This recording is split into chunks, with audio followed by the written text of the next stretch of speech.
తెలంగాణ అసెంబ్లీలో జనవరి 2న కృష్ణా జలాలపైన, అట్లాగే జనవరి 3న గోదావరి పైన చర్చ జరపాలని రాష్ట్ర ప్రభుత్వం నిర్ణయించింది. సరే, ఈ సమావేశాల్లో కేసీఆర్ హాజరైతే ఆ పరిస్థితి వేరు. హాజరు కాకపోతే వారు one side. Revanth Reddy batting కొనసాగుతుంది.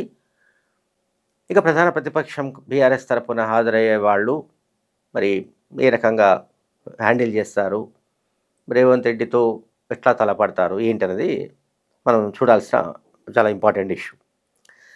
ఇప్పుడు ఇక్కడ తాజాగా ఏంటంటే పాలమూరు రంగారెడ్డి పథకం గురించి ఇప్పుడు చర్చ జరుగుతుంది. Palamuru Rangareddy lift irrigation scheme గడిచిన కేసీఆర్ హయాంలో నిర్లక్ష్యానికి గురైందని కాంగ్రెస్ ప్రభుత్వం వాదిస్తోంది. ముఖ్యమంత్రి రేవంత్ రెడ్డి ఆరోపిస్తున్నారు. అట్లాగే మంత్రులు ఉత్తమ్ కుమార్ రెడ్డి, పొంగులేటి శ్రీనివాసరెడ్డి వీళ్ళంతా కూడా పెద్ద ఎత్తున విరుచుకుపడుతున్నారు. సో కృష్ణా గోదావరి జలాల్లో తెలంగాణకు రావాల్సిన వాటా రాకుండా అడ్డుపడ్డ వ్యక్తి కేసీఆర్ అనేది ప్రధానంగా కాంగ్రెస్ నాయకుల నుంచి వస్తున్న విమర్శ. సో ఇదే ట్రెండ్ బహుశా అసెంబ్లీలో కూడా జరిగే అవకాశం ఉంది. అయితే మనకు అందుతున్న సమాచారం ప్రకారం కేసీఆర్ హాజరయ్యే అవకాశాలు ఆల్మోస్ట్ లేవు. కానీ చివరి క్షణంలో ఒకవేళ ఆయన మనసు మార్చుకొని వస్తే ఓకే, బెటర్. లేదు ముఖ్యమంత్రిగానే నేను అసెంబ్లీలో కాలు పెడతా అంటే అది వేరే విషయం. 2014 జూన్ 2వ తేదీ నుంచి 2023 డిసెంబర్ 7 దాకా టీఆర్ఎస్ అధికారంలో ఉన్నప్పుడు తీసుకున్న నిర్ణయాల కారణంగా తెలంగాణ సమాజానికి, ముఖ్యంగా కృష్ణా గోదావరి జలాల్లో రావాల్సిన వాటా రాకుండా జరిగిన అన్యాయానికి సంబంధించిన మొత్తం వివరాలను రాష్ట్ర ప్రభుత్వం అసెంబ్లీ ముందు పెట్టబోతోంది. ఇంకొక వైపు బీఆర్ఎస్ పార్టీ చేస్తున్న పని ఏంటంటే ఉమ్మడి మహబూబ్నగర్, రంగారెడ్డి, నల్గొండ ఈ జిల్లాల్లో దక్షిణ తెలంగాణలో కొన్ని బహిరంగ సభలు పెట్టి కాంగ్రెస్ ప్రభుత్వమే ఈ ప్రాజెక్టు పూర్తి చేయడం లేదనో, కాంగ్రెస్ ప్రభుత్వం ఈ ప్రాజెక్టుల పట్ల నిర్లక్ష్యం వహిస్తోందనో చెప్పడానికి సభలను ఆర్గనైజ్ చేయడానికి ప్రయత్నాలు జరుగుతున్నాయి. ఈ మేరకు మాజీ ముఖ్యమంత్రి కేసీఆర్ ఒక సమావేశాన్ని నిర్వహించారు. ఆ సమావేశంలో మాజీ మంత్రులు తలసాని శ్రీనివాస్ యాదవ్, హరీష్ రావు, కేటీఆర్, నిరంజన్ రెడ్డి వీళ్ళంతా పార్టిసిపేట్ చేశారు. సరే, మనందరికీ తెలుసు హాజరైన మాజీ మంత్రులు కావచ్చు, ఇంకా అంతకంటే తోపులు కావచ్చు, ఎవరైనా కావచ్చు, వాళ్ళతో రాసుకోవాల్సిందే. కేసీఆర్ చెప్తాడు, మిగతా వాళ్ళు వినాలి లేదా రాసుకోవాలి. వీళ్ళు పోగానే ముందుగా జరిగే ప్రక్రియ మనందరికీ తెలుసు. వాళ్ళందరికీ స్క్రిబ్లింగ్ ప్యాడ్స్ ఇస్తారు, పెన్ ఇస్తారు, వాళ్ళు రాసుకోవాలి. సో ఇప్పుడు సభలు, సమావేశాలు, వీటికి సంబంధించిన చర్చలు జరిగాయి. ఇంకొక వైపు ఇప్పుడు ఒక వీడియో వైరల్ అవుతుంది. ఎవరి వీడియో ఇది? కేసీఆర్ వీడియో. కేసీఆర్ గతంలో ఏం మాట్లాడారు అనే దానికి సంబంధించి ఒక్కసారి మనం ఈ వీడియో విందాం. మన హక్కులు వన్ థింగ్ క్లియర్గా చెప్తున్నా నేను, ఉమ్మడి రాష్ట్రంలో మనకు జరిపబడ్డ కేటాయింపులు, అధికారిక కేటాయింపుల మేరకే మనం అన్ని ప్రాజెక్టులు కట్టుకుంటా ఉన్నాం. దాని మేరకే అందరు కూడా ఉండాలని మనం కోరుకుంటా ఉన్నాం. అంతకుమించి నేను కాంట్రవర్సీలకు పోను, సమయం వచ్చినప్పుడు నేను మాట్లాడతాను. నేను ఏమంటున్నానుగా, ఇవిడే ప్రతిపక్షం అది ఏదో అర్థం ఉండి మాట్లాడుతున్నామో నాకు అర్థం కాదు. తమాషా నీళ్ళ గురించి, కేసీఆర్ గురించి మాట్లాడతారు, మంత్రులు ఉండాలా? అయ్యే పరువు తీసుకుని ఎందుకని నాకు అర్థంగా పనికి మాలి అని మాట్లాడే వాళ్ళు. నాదాన్ దుష్మన్లా నేను పదే చెప్తున్నా కదా, వాళ్ళు మాట్లాడితే నాకు మైలేజ్ రాదా? పోతిరెడ్డి పాడు మీద అరివీర భయంకరంగా కొట్టాడు ఎవడా? ఆనాడు చెంచాగిరి చేసిన ఆంధ్ర ముఖ్యమంత్రులు సంచులు మోసినాడు ఎవడా? మళ్ళీ నోరు తెరిస్తే బాగుండదు. ఇక వీళ్ళు మాట్లాడితే ఎట్లుంటుందండి? బాగుండదు కదా.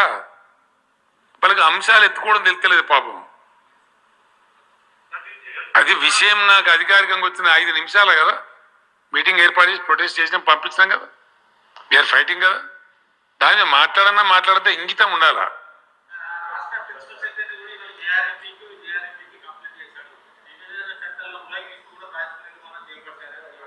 మంచిది, అక్కడ తేలుతాం కదా.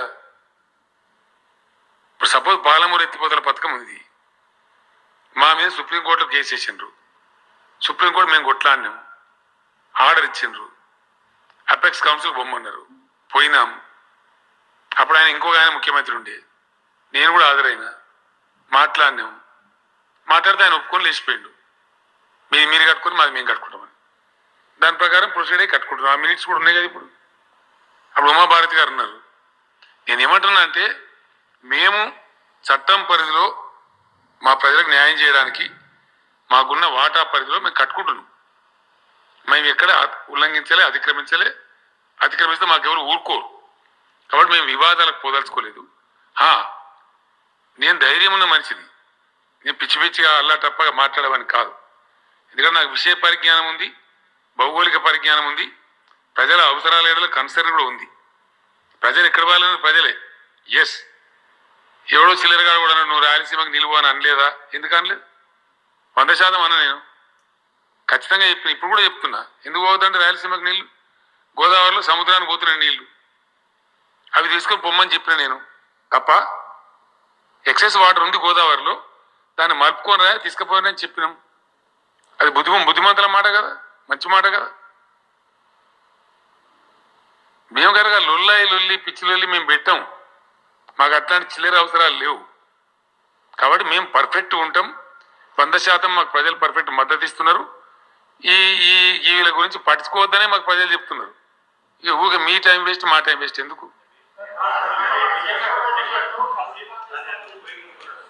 ఏందండి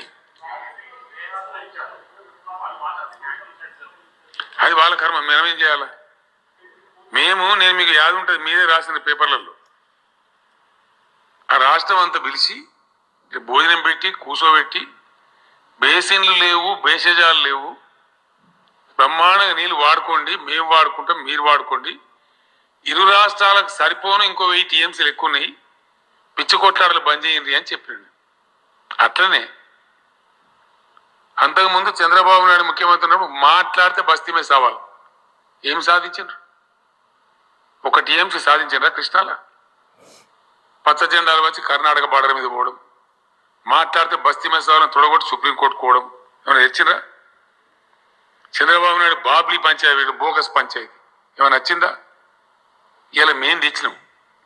సామరస్యపూర్వకంగా మహారాష్ట్రకు పోయి బ్రహ్మాండంగా అక్కడ కన్విన్స్ చేసి వాళ్ళకి అర్థం చేయించి ఒక 30-40 ట్రిప్పులు అధికారులు తిరిగి, నేను స్వయంగా ఆనాటి మహారాష్ట్ర ముఖ్యమంత్రి ఏజ్లో నాకన్నా చిన్నవాడైనా 7 times పోయినా నేను మహారాష్ట్ర పోయి సాధించుకొని వచ్చి ఇలా కాళేశ్వరం నుంచి బాజాప్తా 100 TMCలు నీళ్ళు తీసుకుంటున్నాం. ఇట్లా చేసుకోమని చెప్పినాం. ఇలా ఏ రాష్ట్రానికి అబ్జెక్షన్ లేదు, బ్రహ్మాండంగా తెచ్చుకుంటున్నాం నీళ్ళు, ఇప్పుడు పంటలు పండించుకుంటున్నాం. ఈ పద్ధతి చేయండి అని చెప్పినాం. అది చెప్తే అది కాదు మేము వేరే అంటే అది తేడాగా వస్తుంది. నేను ఏమంటున్నా అంటే, వాళ్ళ ప్రపోజల్ వాళ్ళు ఏం చేసుకుంటారో అది వాళ్ళ ఇష్టం, మాకు అధికారం లేదు. రాయలసీమకు నీళ్ళు అవసరం అన్నప్పుడు గోదావరిని తీసుకుపోండి, మీరు కడుపు నిండా తీసుకోండి, మాకు అబ్జెక్షన్ లేదని చెప్పి మేము తీసుకుంటాం. రైట్. ఇప్పుడు ముఖ్యమంత్రిగా ఉన్న కాలంలో కేసీఆర్ రాయలసీమ గురించి ఏం మాట్లాడారో మనం విన్నాం. అంటే రాయలసీమ కూడా సస్యశ్యామలం కావాలి, రాయలసీమ ప్రాంతానికి తాగునీరు ఇవ్వాలి, సాగునీరు ఇవ్వాలి అని ఆయన మాట్లాడారు. సో ఇప్పుడు రాయలసీమకి ఎక్కడి నుంచి ఇవ్వాలి? గోదావరి నుంచి ఇవ్వాలి. ఆయన చెప్పే ఆర్గ్యుమెంట్ ఏంటంటే, కేసీఆర్ ఆర్గ్యుమెంట్ ఏంటంటే, రాయలసీమకు ఎందుకు ఇవ్వాలంటే సముద్రంలో ఆల్మోస్ట్ ఇంకొక 1000 TMCల నీళ్లు వృధాగా కలుస్తున్న కారణంగా వాటిని రాయలసీమకు వాడుకోవచ్చు మీరు అని కేసీఆర్ చెప్తున్నాడు. అండ్ బేసిన్లు భేషజాలు లేవని కూడా చెప్తున్నాడు. ఇప్పుడు అంటే ఈ అసెంబ్లీ సమావేశాల్లో ఎటువంటి రణరంగం జరగబోతుంది కృష్ణా గోదావరి జిల్లాలకు సంబంధించి అనేది ఒక యాంగిల్. ఇప్పుడు కేసీఆర్ వీడియో కూడా వైరల్ అవుతుంది. ఇప్పుడు దీన్ని ఖచ్చితంగా ముఖ్యమంత్రి రేవంత్ రెడ్డి మిగతా మంత్రులు అటాక్ చేసే అవకాశం ఉంది. ఎందుకంటే బేసిన్లు భేషజాలు లేవు అనడం అది ఏ మేరకు సరైనదో కేసీఆర్కి తెలిసి ఉండాలి. కేసీఆర్ అప్పటికే ఐ థింక్ ఇది ఈ వీడియో ఆల్మోస్ట్ ఒక 5 ఏళ్ల కిందటే అనుకుంటున్నా. ఆ సమయంలో ఆయన అప్పటికే జాతీయ స్థాయిలో ఆలోచిస్తున్నాడు. తెలంగాణ ఈ గ్రౌండ్ ఏదైతే ఉందో చాలా చిన్నగా అయిపోయింది. నేను ఈ గ్రౌండ్‌లో ఉండి కొట్లాడడం ఏమిటి? నేను నేషనల్ లెవెల్‌లో వెళ్ళాలి అనే ఆల్మోస్ట్ ఒక మైండ్ సెట్‌తో ఉన్నాడు అప్పటికే. అందువలనే ఆయన బహుశా ఆంధ్రప్రదేశ్‌లోని ఒక ప్రాంతం గురించి మాట్లాడుతూ, ఆ ప్రాంతం ఎట్లా సస్యశ్యామలం అవుతుంది, ఎట్లా కావాలి అని దానికి సంబంధించి తానే వాళ్లకు సలహాలు, సూచనలు ఇచ్చినట్టుగా కూడా కేసీఆర్ చెప్తున్నాడు.